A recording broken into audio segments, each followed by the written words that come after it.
Well, Emergivec Sharia is South Africa's first and only fully Sharia compliant family medical takaful and wellness product, which is all listeners Ramadan Kareem. As we head towards the end of this month of Ramadan, download the Emergivec app today and get free immediate access to the Emergivec Sharia collection of du'as, hadith, Quran, and much, much more. Well, we continue with the broadcast this afternoon, and one man who is going to be very, very difficult to keep out of the political landscape is going to be Jacob Zuma. And yesterday we learned about the MK party, which has won the case in the Electoral Court, granting Jacob Zuma permission to participate in the elections. And this is the reason why we are talking with independent election analyst Michael Atkins, looking at the implications. Michael, good afternoon to you, sir, and as always, welcome, and we thank you for your time with us this afternoon. Good afternoon, yes, and it certainly MK has set the cat among the pigeons, and we, I think, look forward to a rather interesting election period ahead. Well, certainly, and also I think one man, as I mentioned, you can't keep out of the political landscape is Jacob Zuma himself. So, before we know that there are going to be implications, there are going to be a huge, I think, consequences in terms of the elections, in terms of outcomes as well. But let's just focus for a minute or two, Jacob Zuma himself. The fact that the man personally has been given permission to participate in the elections and by the Electoral Court. What does this actually mean? Well, clearly MK will take this as a victory, and they will use it in their election campaign. They will promote themselves as having sort of triumphed to some extent. It is perhaps a little disturbing. There are indications that MK might be casting aspersions on the IEC in the matter, given that the court has overturned a decision made by the IEC. But until we get the actual reasons for the ruling, it's very difficult to make any judgment on that score. Well, it certainly has been, but also I think, when one looks at the ruling party, when one looks at the ANC, like we mentioned, MK will see this as a major victory because since the formation of MK, there were problems. There was an issue about the usage of the name. The logo was an issue. Jacob Zuma became an issue. There were just so many issues, but MK seems to have overcome all these hurdles, for want of a better term, or any hurdles that the ANC obviously wanted to put in front of them. And once again, they see it as a victory. So this, obviously, in the build-up to the elections, is going to mean that we are up for some very, very interesting times ahead of the elections, both from a campaigning perspective and possibly even looking at the outcome. Correct. Politically, one can say that MK has played a very strong hand up to this point, and we know that Mr. Zuma still enjoys a great deal of support from within the ranks of ANC members and supporters.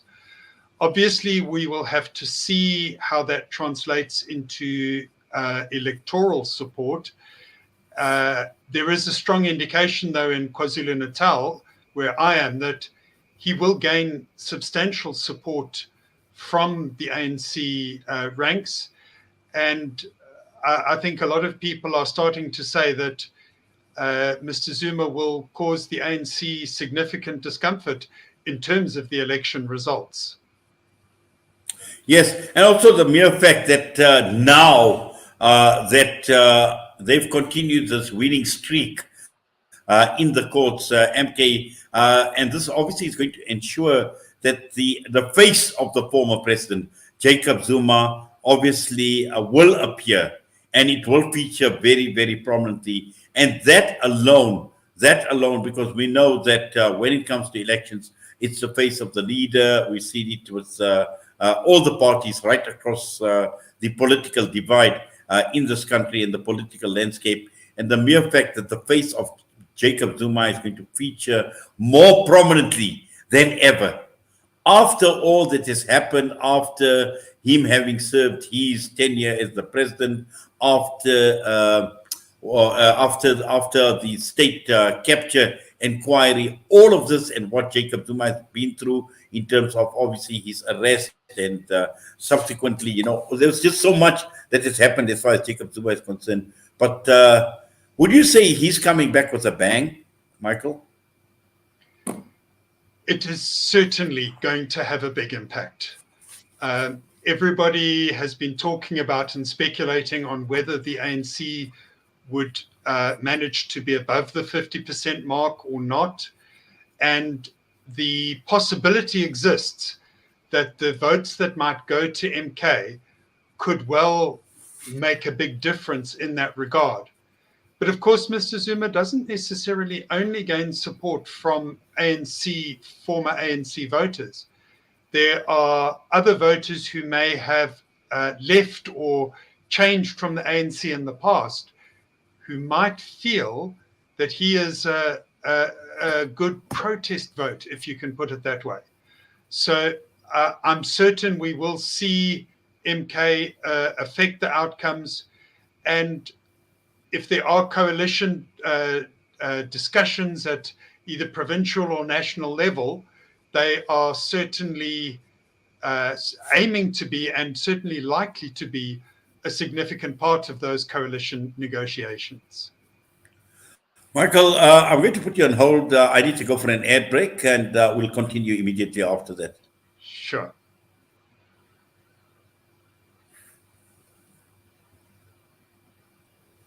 Emergivac Sharia has delivered. Muslim families in South Africa can now enjoy up to 575,000 Rand emergency medical cover at a private hospital for all in-hospital expenses arising from an accident or illness. Plus, you receive 24-hour access to private ambulance evacuation, 24-hour armed response services, roadside, home, and even appliance assistance services. Simply download the Emergivac app and register online or SMS Sharia to 40777.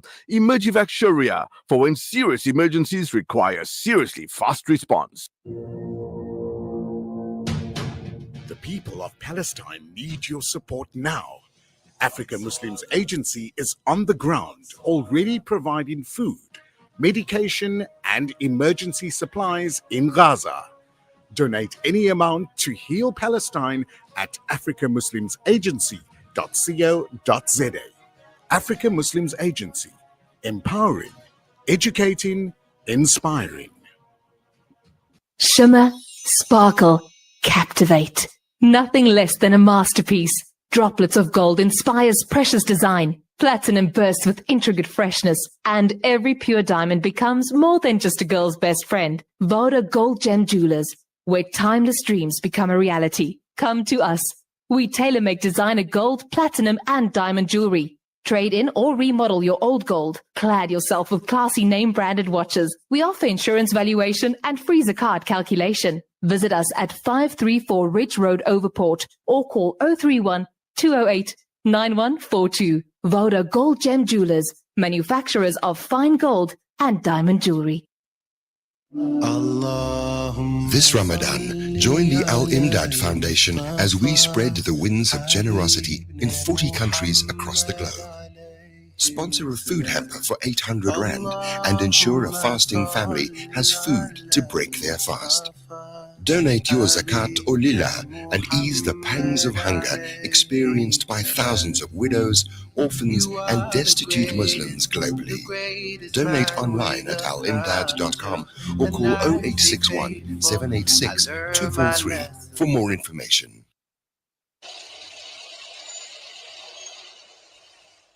Are you looking for a cross-border road transport company that is committed in achieving high safety standards, who is fast and efficient, and also excel in customer service? Gardi Global specializes in cross-border transport from South Africa to Mozambique, Zimbabwe, Zambia, and Malawi. Gardi Global, situated at 10 Daniel Road, Benrose, Johannesburg. For inquiries, contact our trained staff on 011 614 3108 or email info@gardiglobal.co.za. Safe, long haul into Africa is our business. Gardi Global Transport. Are you ready for a journey of spiritual significance? Join Khidmatul Awam Pilgrim Services for an unforgettable Umrah experience during Dhul Qa'dah. Walk in the footsteps of the Hujjaj, guided by esteemed scholars Mulana Dawood Samson and Mulana Muhammad Silaji. Our Dhul Qa'dah package departs on May 10th and returns on May 25th via Egypt Air out of Johannesburg. Experience 9 nights in the blessed city of Medina and 5 nights in the sacred city of Mecca, with packages starting from just 27,500 rands. Enjoy a fully guided tour, including Umrah visa, Jumu'ah prayers in both harams, seamless transfers, and enriching ziyarats. Feel free to visit our offices nationwide and speak to our knowledgeable consultants, or simply contact us at 010-6005-786. Hikmatul Awam Pilgrim Services, your pathway to a blessed journey.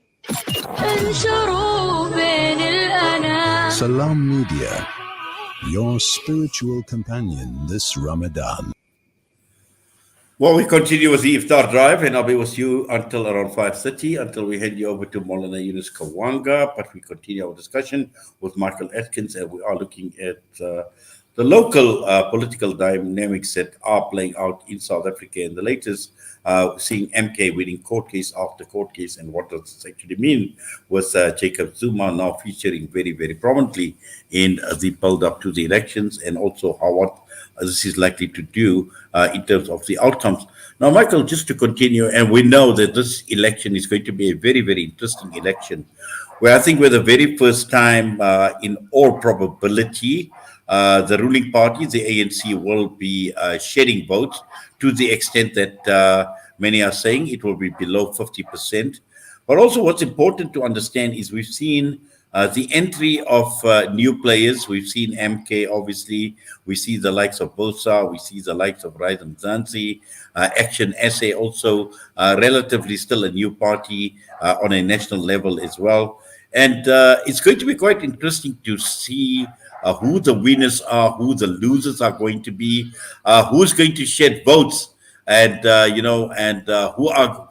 who's going to gain votes at the expense of whom as well. So as we head towards elections, which is obviously just under 2 months away, there's a lot that we're going to see happen from now until the elections. But again, there's all this talk about coalitions, and even, some are already speculating about coalitions between the likes of MK, the ANC, and the EFF.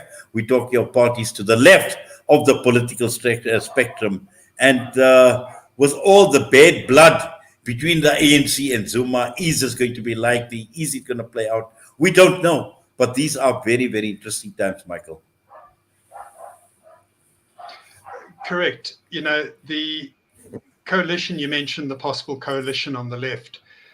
What we know from the EFF in local government elections is that they have either just not taken part initially in November 2021 in various coalition arrangements. They sort of kept their powder dry until later.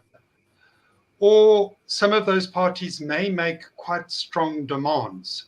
So there would be quite a hurdle to overcome to see agreement among those parties being able to take shape. We know that within the ANC that there are some rumblings that some are strongly in favor of links with the EFF, but in certain municipalities there are ANC leaders who are saying that they're not happy with coalition arrangements with the EFF. So while none of us can really predict what will happen, we do know from past experience that there are a range of possibilities that exist. And to my mind, it would be wise for parties to keep their options open and simply to see how the results play out, and then to have sober-minded discussions after the elections. Well, that's quite interesting. But also, I think when we're looking at a coalition government in South Africa, or the likelihood of a coalition government at national level. This is uncharted territory. This is new territory. If we are going to go by from what we've seen playing out at a local level, then it's actually very, very difficult. But also, I think, Michael, in terms of being politically mature, or are our parties at that level where they possess the political maturity to go into a coalition government, and not only obviously looking at their own personal party political interests or their party ideologies, but in the interest of the country? Because we're talking of coalition at a national level. So this is huge. This is massive. Certainly, it is a difficult question. And in some municipalities, we've had bad experiences and there's a lot of cynicism going round. But, we've come so far as a country. We've been through so much. I grew up on the privileged side of the apartheid South Africa, and it is simply amazing to see how far we have come from those days. Many of us were very pessimistic in 1994, and yet the country did not fall apart. We met those challenges, we overcame them, and one could almost say that the divisions were harder and more bitter back in those days. So you're perfectly correct when you say it comes to a maturing of our democracy. Our proportional representation electoral system, in the end, will always tend to deliver coalition governments. And this is not a negative comment on the ANC. This is just a reality of this type of electoral system. So my view is, it is time for us to grow up as a country. It is time for us to mature. And notwithstanding some of the difficulties we've had, as South Africans, we have faced challenges and we have overcome them. So I remain optimistic that when we see the situation after the elections, if there is no clear winner of the elections, then we roll up our sleeves, we get down to work. And regardless of what's gone before, we actually have a future to chart out. And I feel that the future prospects will be what guide the discussions and in any possible arrangements in that scenario. Just one more issue, Michael, that obviously when we're talking about political maturity, but also looking at it from the electorate's point of view, the voters' point of view as well, we know that there are certain areas, there are hotspots around the country. There are some very, very volatile areas. We've seen it in the past as well. The one area, obviously, KwaZulu-Natal has always been in the under the radar when it comes to being a volatile area from a political perspective as well. And the mere fact that Jacob Zuma, obviously, his strength is going to be in KwaZulu-Natal, and to a large extent, I think even Gauteng is where the predictions are that he's going to obviously make some gains in Gauteng, but more so in KwaZulu-Natal. Again, looking at it from a political perspective, and politicians in general, in terms of taking responsibility, in terms of being accountable, for the electorate, and to try and minimize any volatile situation, election-related violence. These are important considerations, because this is going to be an election, and the outcome would possibly be like no other that we've seen since we've become a democracy. Look, you are correct. But, some of the negative experiences we have, and I'm a Durban resident, might make us feel pessimistic. But we can also learn from those experiences. And for example, recently, Mr. Viswan Reddy has been charged with for some of the utterances he's made. Now, I have no political preference or no wish to see him hurt in any way, but it is a good thing because there was concern about some of the inflammatory statements made. And it's a good thing, not because he might be punished, but it's a good thing because the courts will have an opportunity to weigh up the law and what can be said and what can't be said, and we will be able to test the boundaries of what is acceptable and not.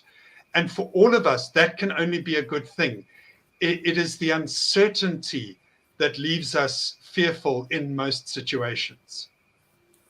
Yes, and just one more thing, finally, Michael.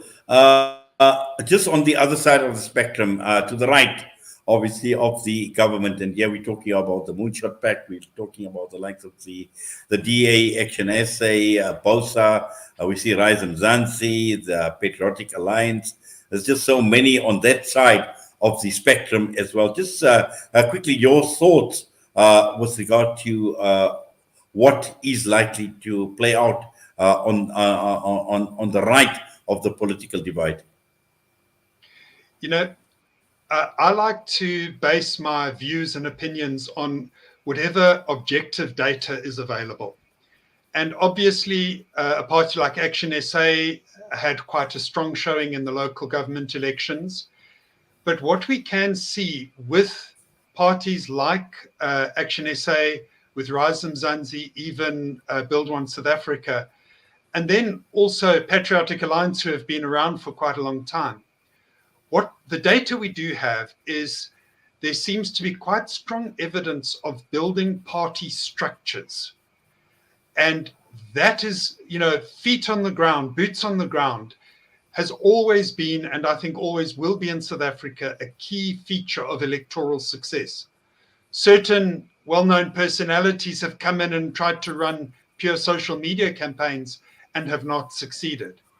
So I feel some of those new parties have done well in establishing structures, and we should not be surprised that they gain a noticeable presence and noticeable representation after the election. Well, Michael, let's see what happens. I'm sure we will be engaging a lot more over a period of time. But for now, we thank you. We do appreciate you taking time out and being with us right here on Salam Media. All the best to you, sir. Thank you. Well, independent election analyst Michael Atkins with us this afternoon, which brings us straight on to 5 p.m. We're going to go for the Athar Adhan as well. So we're going to break for the Athar Salah shortly and possibly for about 10 minutes.